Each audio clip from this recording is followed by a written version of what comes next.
ကျွန်တော်ချစ်စွာတော့လက်စစ်မိတ်ဆွေများလို့မြင်လာပါဒီတစ်ခါကျွန်တော်မိတ်ဆွေတယောက် comment ကိုဖတ်ပြီးတော့ဒီဗီဒီယိုလေးကိုဖန်တီးပြတာပါအဲ့တော့အဲ့ဒီမိတ်ဆွေကဗာများ comment ပေးသွားလဲဆိုလို့ရှိရင်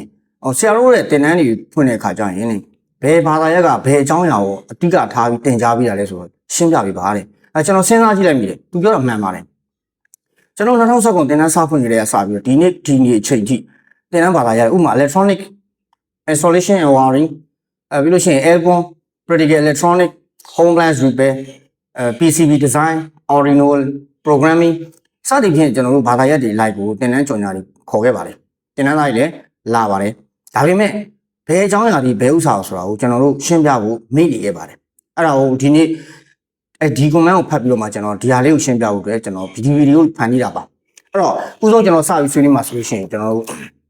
ဒါကျွန်တော်မကြာခင်ထုတ်ဝေရေးထားခဲ့တဲ့ Electronic Basic and Intermediate Course ဒီထဲမှာအကုန်လုံးမြန်မာဘာသာနဲ့အကြောင်းအရာတွေရေးသားထားပါတယ်မြန်မာဘာသာနဲ့ရေးသားထားပါတယ်နော်စာမျက်နှာ185မျက်နှာရှိပြီးတော့တအုပ်ကိုတမိုး3000ကျပ်နဲ့Royal Express ရောက်တဲ့နေရာတိုင်းနေပစ္စည်းရောက်ငွေချင်းနဲ့ကျွန်တော်ပို့ပေးပါတယ်ဒါကတော့စာအုပ်ကြော်ညာတွေပါအဲ့တော့ Electronic Basic နဲ့ပတ်သက်ပြီးတော့ကျွန်တော်စပြီးတော့ဒီသင်တန်းနဲ့ပတ်သက်ပြီးတော့ဘာတွေသင်ကြားလဲဆိုတာမသိသေးတဲ့ကျွန်တော်မိတ်ဆွေတွေကိုအကြမ်းမြင့်လေးကျွန်တော်ရှင်းပြပေးလိုပါတယ် Electronic မှာဘာတွေကိုအဓိကထားလဲဆိုရင်အခြေခံသင်တန်းမှာဆိုရင်ကျွန်တော်တို့ resistor လို့ခေါ်တဲ့ပစ္စည်းရှိမယ်ပြီးလို့ရှိရင် capacitor နောက်တစ်ခုကတော့ inductor နဲ့ကျွန်တော်တို့ semiconductor ပေါ့နော် diode ပေါ့အဲ့ပစ္စည်းအခြေခံပစ္စည်းလေးမျိုးကိုပေါင်းစပ်ပြီးတော့ဘာလုပ်လိုက်လဲဆိုရင် IC တွေထွက်လာမယ်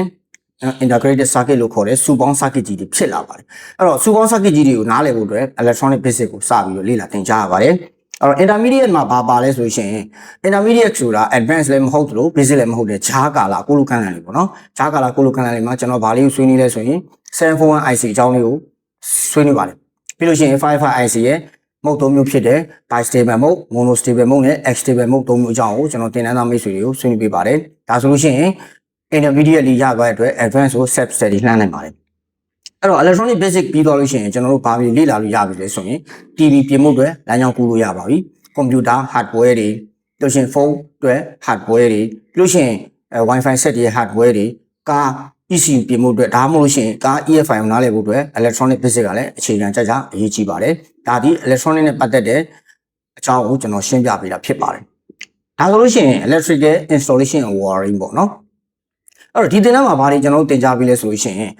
အိမ်မီးဆင်ခြင်းလက်စစ်မီးအိမ်မီးဆင်ခြင်းအဲ့တော့အိမ်မီးဆင်ခြင်းမှာကျွန်တော်တို့အိမ်မှာတက်တဲ့အတွက်ခလုတ်တွေတက်ဖို့အတွက် base cut တွေတက်ဆင်နေအင်္ဂလိပ်လိုကြီးရပြောမယ်ဆိုရင်တော့ installation base cut ပေါ့နော်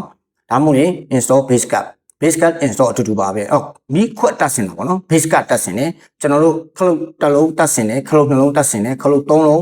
4လုံး5လုံးစသည်ဖြင့်နော်1 kind 2 kind 3 kind လို့ရှိရင်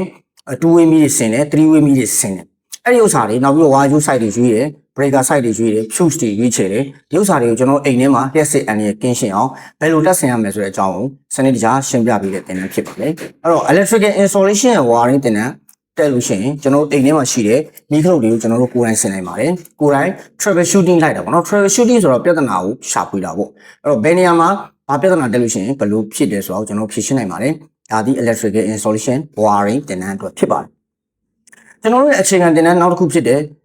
home appliance repair ပေါ့နော် home appliance repair ဆိုတာတော့အိမ်တော်မှာမီးဖို့ကြောင့်တော့ပစ္စည်းတွေပေါ့ဖြစ်တဲ့ဒယ်နီ